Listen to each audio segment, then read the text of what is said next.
Patricia, if I can, Dr. Knox, because you brought up something that usually we don't talk about, and that's the bigger picture, right? And so for me, my background, South Asian in India, our whole culture is built on Ayurveda.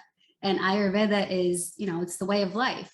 These are ancient formulas that cannabis was just a microdose. Like, these formulas exist using other herbs and plant-based medicine for healing our bodies. And all we're doing is just saying, oh, you know what, maybe cannabis works because of the entourage effect. And so let's just put a little bit of this and see if it works. And so it's just a part of what's already been existing. And there is decades of history in different cultures and countries of what our industries have been. So hemp, we were already using hemp for rope and textiles and food and protein. And now it's making a comeback per se, but it's this has already existed. We're just creating different terminology around it to make it seem like it's this new industry.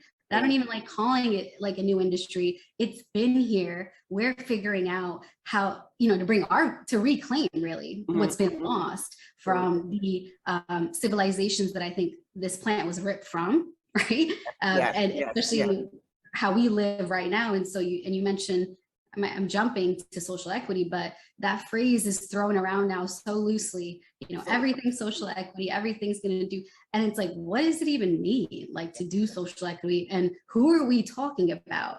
Because each state is defining it differently, right? And so it's like, I think like what you said is so great. It's about figuring out what do we want to accomplish in this journey of our life? How do we use our skills and resources to the best of our abilities?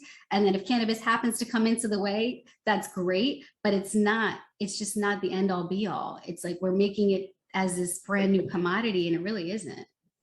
Well, I like to say it's the traditional medicine, right? Which is really that they chased away.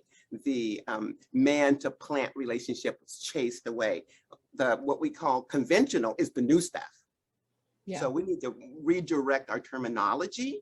Traditional medicine, we're just going back to what's been practiced. Or that old-fashioned doctor who used to make home calls, and treated everybody as individuals, and gave them what they needed, right? Not what the masses or what the studies said 50,000 people did okay. Well, we're really not worried about 50,000 people, right? I want to know how it works for me. I mean, is it going to work for me? And that may be, yes, it may work for me. But so is that then one of the barriers from the standpoint of talking about products and ideas and using old terminology to try and do that for the masses? Because one of the problems to my mind, excuse me, for any business in this space is that we're focused kind of on a curated